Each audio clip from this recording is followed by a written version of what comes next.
सुप्रभात प्यारे विद्यार्थी जी, आपका स्वागत है इस ऑनलाइन क्लासेस में। मैं Chandrashekhar Roy, assistant professor, Kashi Sahu college Saraikela, department of history, Kolhan university. प्यारे विद्यार्थी जी, आज हम यूजी सेमेस्टर 6 के लिए पेपर 14 का आज हम डिस्कस करेंगे। और एक टॉपिक आपका जो है वो भारत का जो आफ्टर इंडिपेंडेंस जो स्थिति थी, जैसे आपको पता है कि कई रियासतों का एकीकरण किया गया।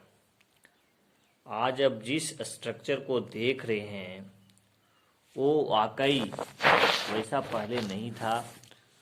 उसके लिए काफ़ी संघर्ष करना पड़ा और उसके बाद भारत का जो है विस्तार हुआ। तो आज हम जिस रियासत के एकीकरण के विषय में बात करेंगे वो रियासत है जम्मू कश्मीर।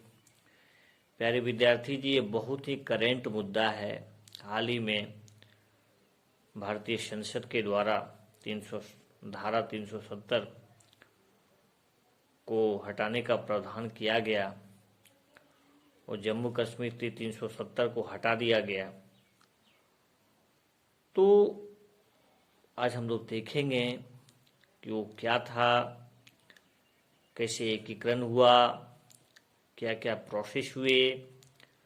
इन सारी बातों का आज हम डिस्कस इस वीडियो के माध्यम से करने का प्रयास करेंगे।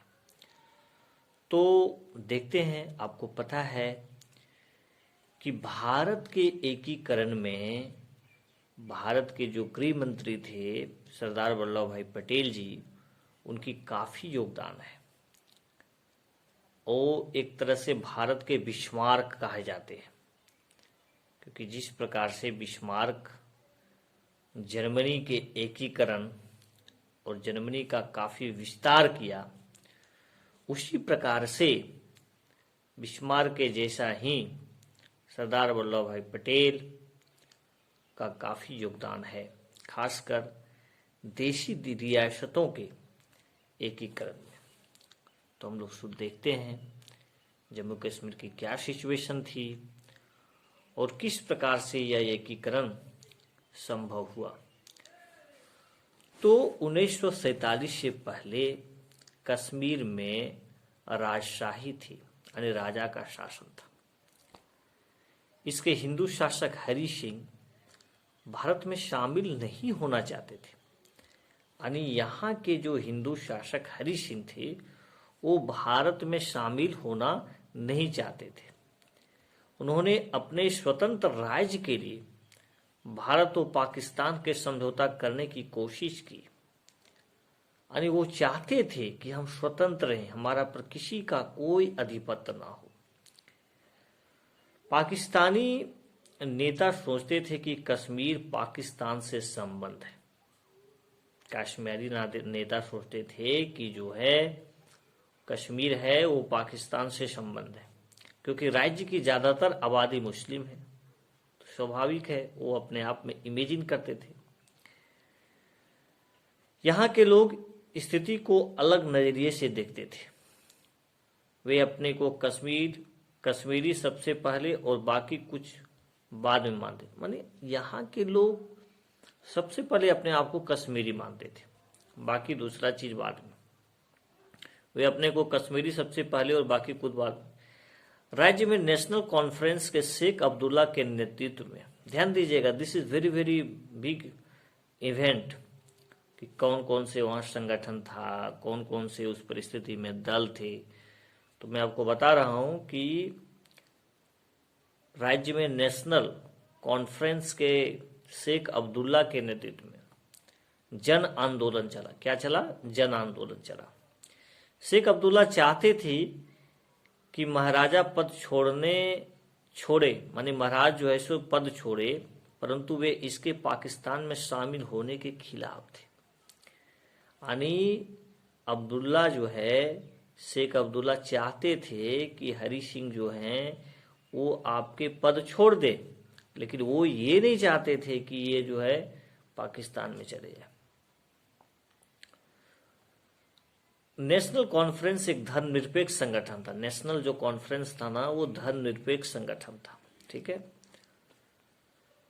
और इसका कांग्रेस के साथ काफी समय तक गठबंधन रहा था। कांग्रेस के साथ काफी समय तक इसका गठबंधन रहा था, मतलब एक साथ शासन व्यवस्था चलाई थी, और इसका कांग्रेस के साथ काफी समय तक अच्छा संबंध भी था। अब्दुल्ला ने डोगरा वंश को सत्ता छोड़कर, ठीक है, इसे लोगों को सौंपने के लिए कहा। डोगरा वंश का जो शासन था उसको बोला कि भैया सत्ता छोड़ो और लोगों को दे दो, लोगों को पर छोड़ो। महाराजा हरि सिंह 15 अगस्त को, ठीक है, हरि सिंह ने दोनों देशों के साथ अथाह स्थिति समझौते, यानी दोनों देशों के साथ, चाहे वो भारत हो चाहे पाकिस्तान, की पेशकश की, जिसमें लोगों और वस्तुओं के स्वतंत्र आवागमन की भी अनुमति शामिल थी। लोगों और वस्तुओं का आवागमन की अनुमति शामिल थी।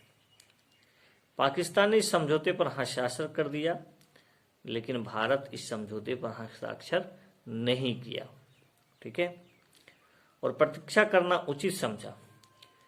पाकिस्तान अधीर हो गया और अथाह स्थिति समझौते का उल्लंघन करना शुरू कर दिया। तब कश्मीर के प्रधानमंत्री, this is very very important, ये सब घटना को याद रखिएगा, मेहर चंद महाजन यानी कश्मीर के प्रधानमंत्री मेहर चंद महाजन ने ब्रिटिश सरकार से आर्थिक नाकेबंदी और अथाह स्थिति समझौते का उल्लंघन करने की शिकायत की कि भैया देखो, पाकिस्तान ने अथाह स्थिति समझौते पर हस्ताक्षर भी किया है, लेकिन वो इसका उल्लंघन कर रहा है, इसकी शिकायत भी की है। महाराजा की सेनाओं द्वारा पुच्छ की मुस्लिम आबादी के खिलाफ अत्याचार की रिपोर्ट ने शासक के विरुद्ध नागरिक अशांति को और बढ़ावा दिया। अब 22 अक्टूबर की घटना क्या है? 22 अक्टूबर को आधिकारिक रूप से पाकिस्तानी सैनिक अफसर के नेतृत्व में कई पठान कबीलाइयों ने कश्मीर की सीमा पर अतिक्रमण किया। यानी अब देखिए, पाकिस्तान ये अतिक्रमण करना प्रारंभ कर दिया और तेजी से कश्मीर की राजधानी श्रीनगर की तरफ बढ़े। महाराज की अकुशल सेना आक्रमणकारी सेनाओं के सामने कहीं ठहर न सकी। यानी जब पाकिस्तानी सैनिक यहाँ पर अतिक्रमण किए तो महाराज का जो सैनिक था वो कहीं पर उसके सामने टिक नहीं पाए। घबराकर 24 अक्टूबर को महाराज ने भारत से सैनिक सहायता की अपील की। अब देखिए, अब मजबूर होकर के जो है सो ये भारत से सैनिक सहायता मांगते हैं। गवर्नर जनरल माउंटबेटन ने यह रेखांकित किया कि अंतर्राष्ट्रीय कानून के तहत भारत अपनी सेनाएं कश्मीर में तभी भेज सकता है जबकि राज्य का औपचारिक रूप से भारत में विलय हो चुका। माउंटबेटन ने बोला कि भैया देखो, हम तभी भेज सकते हैं जब तुम इस पर औपचारिक रूप से विलय कर दोगे। बीपी मेनन कश्मीर गए और 26 अक्टूबर को बीपी मेनन जो है सो कश्मीर गए और 26 अक्टूबर को महाराज ने कश्मीर को भारत में विलय कर शेख अब्दुल्ला को रियासत के प्रशासन का प्रमुख बनाने को तैयार हुए। देखिए, this is very very important. Kashmir को बोलता है पाकिस्तान हमेशा और आक्रमण करता है, वहाँ के लोगों को उकसाता है कि कश्मीर हमारा है, हम मेरा है। लेकिन देखिए, आप हिस्ट्री पढ़िए, हिस्ट्री को समझिए। वो तो विलय पर हस्ताक्षर कर दिया, भारत के विलय पर हस्ताक्षर कर दिया, तब भारत जाकर के उसको अपना क्षेत्र माना, उसको मदद किया। तो फिर उसका कैसे हो सकता है? वो तो अतिक्रमण कर रहा था, भारत ने उसको बचाने का प्रयास किया। 27 अक्टूबर की सुबह लगभग 100 भारतीय विमानों में भरकर सैनिक हथियार श्रीनगर पहुंचाए और युद्ध की चुनौती स्वीकार की। पाकिस्तानी सेना ने मुख्य घाटी के क्षेत्रों को छोड़ दिया, परंतु गिलगित और बल्तिस्तान पर अपना कब्जा बनाए रखा। गिलगित है ना, गिलगित और बल्तिस्तान पर अपना कब्जा बनाए रखा। नेशनल कॉन्फ्रेंस के स्वयं सेवकों ने पाकिस्तानी घुसपैठियों को बाहर निकालने के लिए भारतीय सेना के साथ मिलकर काम किया। देखिए, नेशनल कॉन्फ्रेंस के नेता लोग, सैनिक लोग मदद कर रहा था, साथ में इंडिया भारतीय सैनिकों के साथ था वो। शेख अब्दुल्ला प्रधानमंत्री बन गए। नवंबर 1947 में माउंटबेटन शांति मिशन पर लाहौर गए। जिन्ना के साथ बैठक हुई, लेकिन कोई समझौता नहीं किया जा सका। जिन्ना ने कहा कि कश्मीर का विलय धोखाधड़ी और हिंसा पर आधारित है। नेहरू ने हरि सिंह को पत्र लिखा और कश्मीर का अंतिम समाधान चाहते हैं। 1 जनवरी 1948 को भारत ने कश्मीर मुद्दे को संयुक्त राष्ट्र समझ लाने का निर्णय किया। यानी भारत ने इस मुद्दा को यूएनओ ले गया, संयुक्त राष्ट्र संघ ले गया। पॉइंट इसमें महत्वपूर्ण यह है कि यह लॉर्ड मेटन की सलाह पर रहा था। लॉर्ड मेटन ने सलाह दिया था। रामचंद्र गुहा ने इसके अंतर्निहित तर्कों को समझाया। चूंकि कश्मीर भारत में विलय हो गया, अतः भारत चाहता था कि संयुक्त राष्ट्र इसके उत्तरी हिस्से को खाली करवाने में मदद करे, जो उसके अनुसार पाकिस्तान समर्थक गुटों और गैर कानूनी कब्जा कर लिया गया। यानी जो मैं आपको बताया, 2 क्षेत्र जो कब्जा कर लिया था, उसको भारत चाहता था कि वहां से जो है सो पाकिस्तानी सैनिक हटे। सुरक्षा परिषद में इस मुद्दे को कश्मीर प्रश्न से भारत पाकिस्तान विवाद में बदल गया। यानी जो कश्मीर का प्रश्न था, भारत चाहता था कि उस क्षेत्र से पाकिस्तानी सैनिक हटे, वो एक विवाद का कारण बन गया। भारत अपना पक्ष रखने में पाकिस्तान के तुलना में कम प्रभावशाली रहा।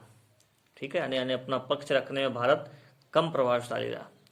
जफरुल्ला खान एक नवजात वक्ता थे, यानी ये बहुत इंपॉर्टेंट वक्ता थे। क्या नाम था इनका? जफरुल्ला खान। इस संयुक्त राष्ट्र संघ के प्रतिनिधियों को यह भरोसा दिलाने में कामयाब रहे कि कश्मीर पर हमला उत्तर भारत में हुए सांप्रदायिक हमलों का नतीजा था। देखिए, होता क्या है कि कभी कभी को जब मुद्दा को आप कोर्ट में अच्छा से उसको नहीं कर पाइएगा, डिस्क्राइब नहीं कर पाइएगा, अपना तर्क नहीं रखिएगा, तो आप केस उतना जीत नहीं पाइएगा। तो यहाँ तर्क को दूसरा दिया वहां पर कि भारत वहां चूंकि सांप्रदायिक दंगा हुआ, इसलिए पाकिस्तान वहां गया बचाने के लिए। चूंकि मुस्लिम की संख्या ज्यादा थी कश्मीर में, तो वहां दंगा हो रहे थे, तो इसलिए वहां वो गए। तो इसलिए अपना तर्क रखने में वो ज्यादा प्रभावशाली सिद्ध हुए। तो यह मुसलमानों द्वारा अपने तकलीफों के प्रति स्वाभाविक प्रतिक्रिया थी, इसीलिए तकलीफ हुआ उसको ज्यादा, जिसकी वजह से इस तरह की घटनाएं हुई। नेहरू कश्मीर के मुद्दे को, है ना, सुरक्षा परिषद में लाने अपने निर्णय के बाद बहुत पछताए, क्योंकि सुरक्षा परिषद पाकिस्तान के अतिक्रमण पर ध्यान देने के बजाय ब्रिटेन और अमेरिका के निर्देशों पर पाकिस्तान का तरफदारी करने लगा। बहुत पछताए नेहरू जी कि रे भाई, इस मुद्दा को मैं सुरक्षा परिषद में क्यों ले गया, क्योंकि सुरक्षा परिषद भी जो है अमेरिका और ब्रिटेन के तरफदारी से ये पाकिस्तान के फेवर में ही अपना जो है डिसीजन दे रहा है। तो हमको तो इसको सुरक्षा परिषद में ले जाना ही नहीं चाहिए था। 21 अप्रैल 1948 को सुरक्षा परिषद के संकल्प 47 ने भारत और पाकिस्तान के बीच युद्ध विराम लागू किया। बोला कि अब युद्ध नहीं होगा, युद्ध विराम करो। 31 दिसंबर 1948 को युद्ध विराम स्वीकार कर दिया गया, जो अब तक लागू है। 1951 में राज्य के लिए एक संविधान तैयार करने के उद्देश्य से संविधान सभा का बैठक श्रीनगर में हुआ। यानी वहां के लिए, जम्मू कश्मीर के लिए संविधान बनाने की तैयारी चली। इसने 1955 में विलय को मंजूरी दे दी। यानी एक तरह से भारत का विलय को पूरी तरह से मंजूरी जो है यदि कहिएगा तो 1954 का ये डेट याद रखिएगा। ठीक है, 1991 में संयुक्त राष्ट्र संघ ने एक प्रस्ताव पारित किया, जिसमें पाक अधिकृत कश्मीर पीओके जो होता है, पाक ऑक्युपाइड कश्मीर से पाकिस्तान की सेनाओं को वापस हटा लिए जाने के बाद संयुक्त राष्ट्र संघ की देखरेख में एक जनमत संग्रह का प्रावधान किया गया। मतलब जनमत संग्रह का प्रावधान था इसमें कि आखिर वहां के लोग क्या चाहते थे। यह प्रस्ताव भी विफल हो गया। ये प्रस्ताव को पूरी तरह माना नहीं गया, क्योंकि पाकिस्तान ने आज के तथाकथित आजाद कश्मीर से अपनी सेनाओं को वापस बुलाने से इनकार कर दिया, और आज तक वो जो क्षेत्र पर सैनिकों ने कब्जा किया, वहां से वो जाने के लिए हमेशा इनकार करते हैं, और आज भी जो है सो ये मुद्दा बना हुआ है।